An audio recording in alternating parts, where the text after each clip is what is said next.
at some point in my role as in deciding the season for this year, which was collaboration between the artistic director Michael Dugray and the groups of the Play committee. selection committee. Right, and I was the dramaturg, so we talked about this play, and one of the reasons we chose it was because it was a great vehicle for an actress to, we have all these resources in the theater department. Well, maybe we should do a brief overview just for people who don't know what this play is. Yes.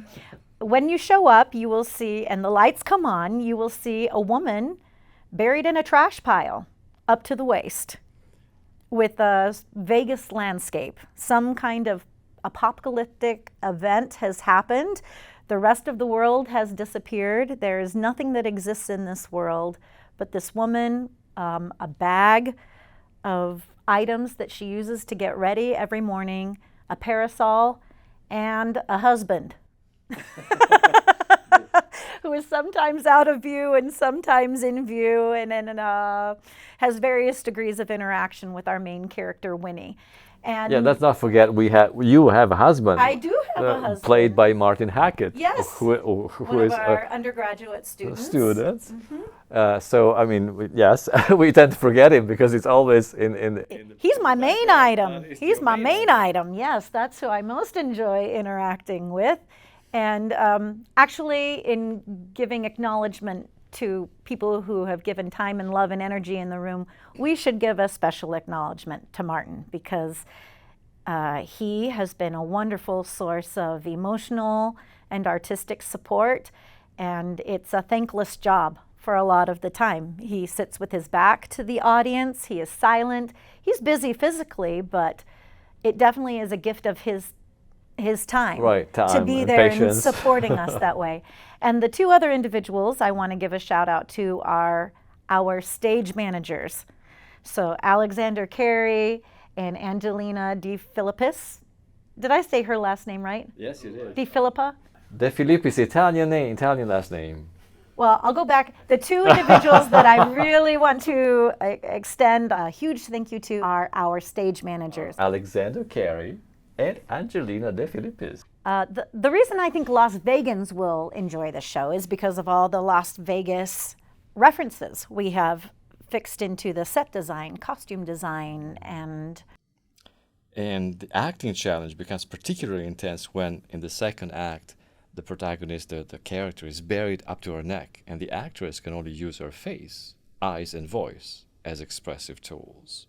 We have almost a sea of words that the protagonist speaks all through, and one main task to begin analyzing this play has been to split it in more manageable units. When you see it on the stage, it seems all easy and consequential and sequential, but then we had to split it in smaller pieces, and at the beginning we split it in very small pieces to make it manageable, and then gradually in the analysis it became these smaller pieces were grouped again into larger chunks that create a sense of how we're telling the story. For example, we started the first chunk almost as if Winnie, who is using all these everyday objects, is advertising them. It's almost like a commercial, and then and so it's very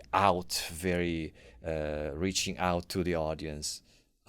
Whereas in the second chunk, there's some more domestic situation with her husband, more private, and so there are this kind of changes we had to figure out when they actually happen.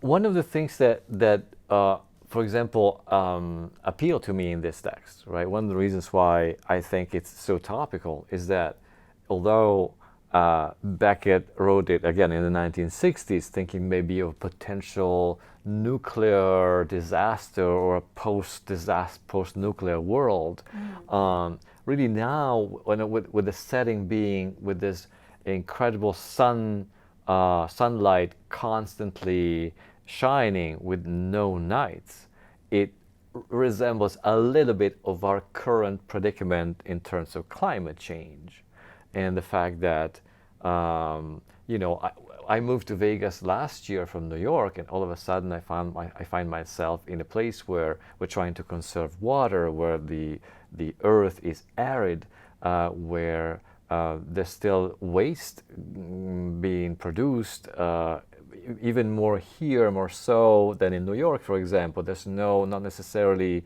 recycling, for example, right?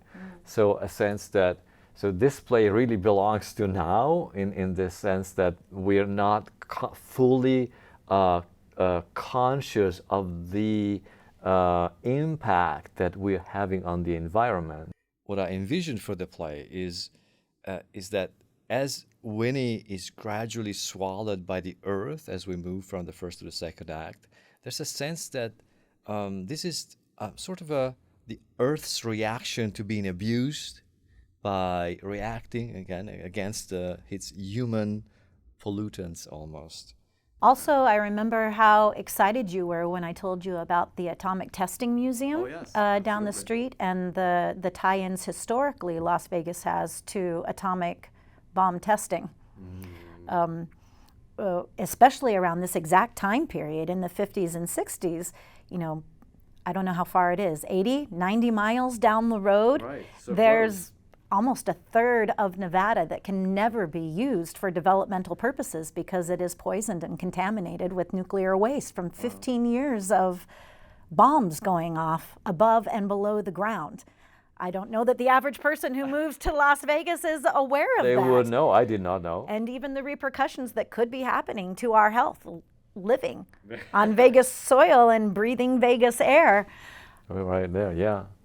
And well, speaking of which, I mean, so one of the things that I find most potent in the play is the fact that it captures, the modern condition, right? On the one hand, there's a certain sense of, a degradation of things, right? Things that are kind of not always improving. There's a sense of that being the potential danger.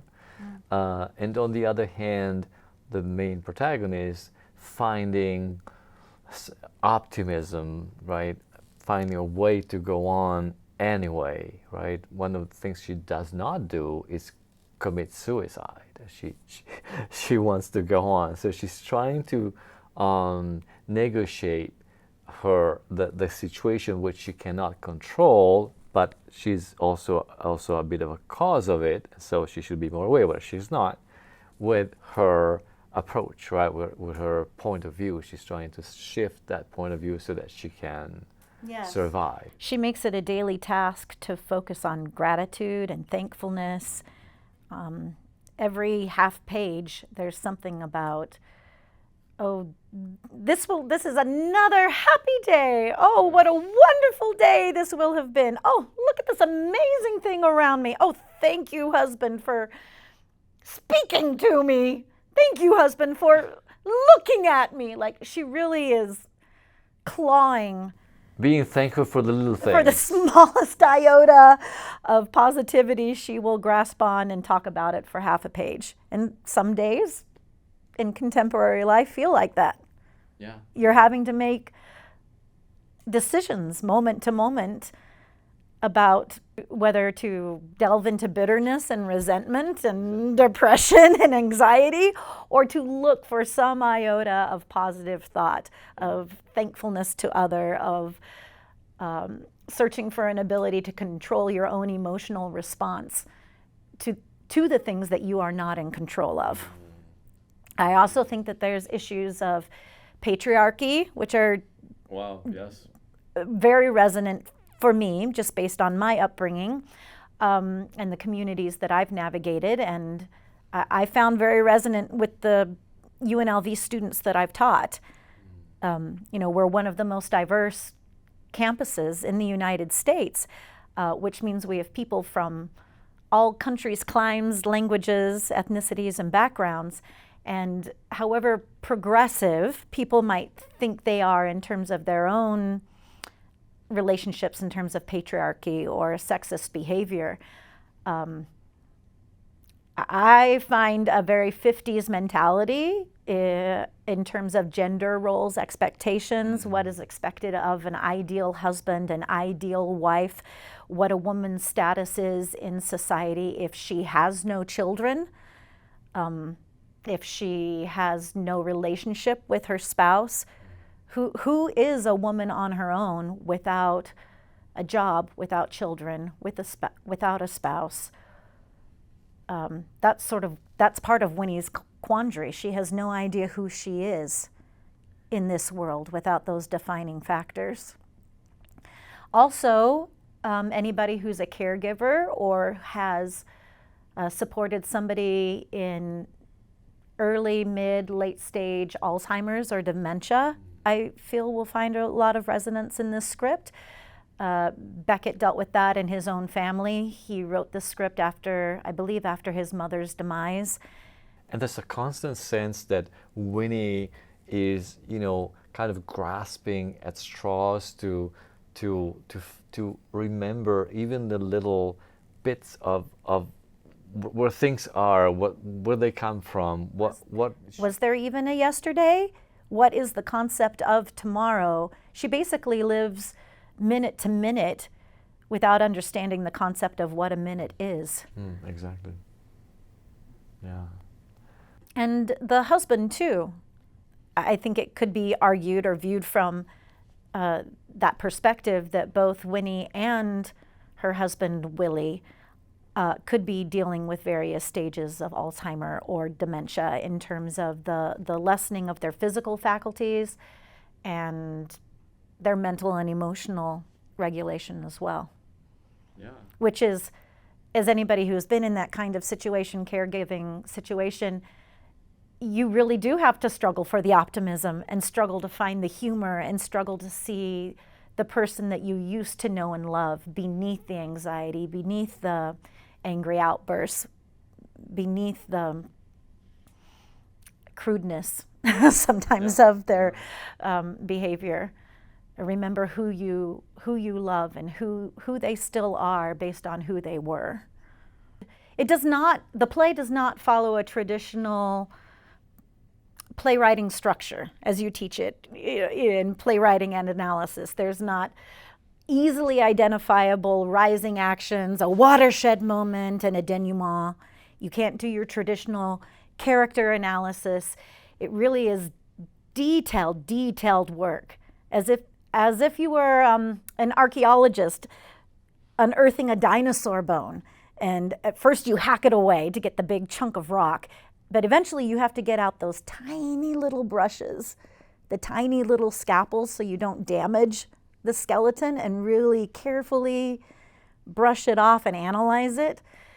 And I think that's where the joy is in this text, is the detail. That's right, and I remember that when we were reading it the first time, we also dug into the so many intertextual references that the play makes, yes, and that are kind of buried in there in your archaeological metaphor. Exactly, right? Becket is so well read.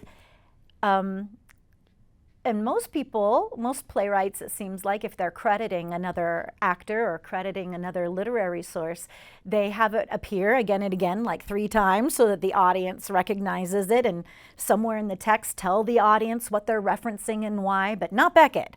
He has a bajillion million Easter eggs. We are a little bit in a bind with the Becket estate because we can't do many changes to the text and to how the dramaturgy works. So, for example, we cannot add any music. We need to really stick to the text. One of the things that, however, I thought was interesting as we were rehearsing, and speaking of this, was the amount of freedom, paradoxically, right, that even with Becket describing everything, every single movement, every single object, every single facial expression, like when she smiles, smile on, smile off, that you could find, and in rehearsal we found so many areas of freedom within those boundaries, which we're fully respecting, and yet at the same time there's so much that can happen, right? like there's an emotional journey throughout. Yeah, Beckett can be as didactic as he wants to be as a playwright, but he still can't tell the actor or the director what memories it will spark in them individually, where it will resonate emotionally for them. In this play, apart from the main performer, one protagonist is the set. So very importantly, the conversation, the collaboration with the set designer Dana Moran Williams was a point to figure out early in the process. So the process has been ongoing for quite a while. We had to decide on what kind of effect for the floor treatment. What does the scorched earth, scorched grass look like in this environment? What kind of lighting we want? We are envisioning a sort of a localized version that could be Las Vegas. We have, because Beckett is undefined, we couldn't be in Vegas. We couldn't put Vegas sign written, but there's something that reminds us of what could be a Vegas sign in this space that's really a strange place, as the protagonist says. Another professor in the department, David Schaus, is the technical director. Stuart Beck is helping us with a special effect in the play, and all Savvy Moore has designed the costumes. Yes. J.C. Jordan is helping us for the lighting design. Your progeny is my son Brooks. Your son Brooks is as we speak, designing the video footage that may be used in the intermission section. Right, because we needed, so the original idea for the concept, let's say for this specific production, was that we are seeing Winnie in the first act in about the 1950s, just a little bit earlier 1959 to 1961. than it was written, right? And then as we move to the second act and her being buried in the ground goes deeper and deeper, decades pass.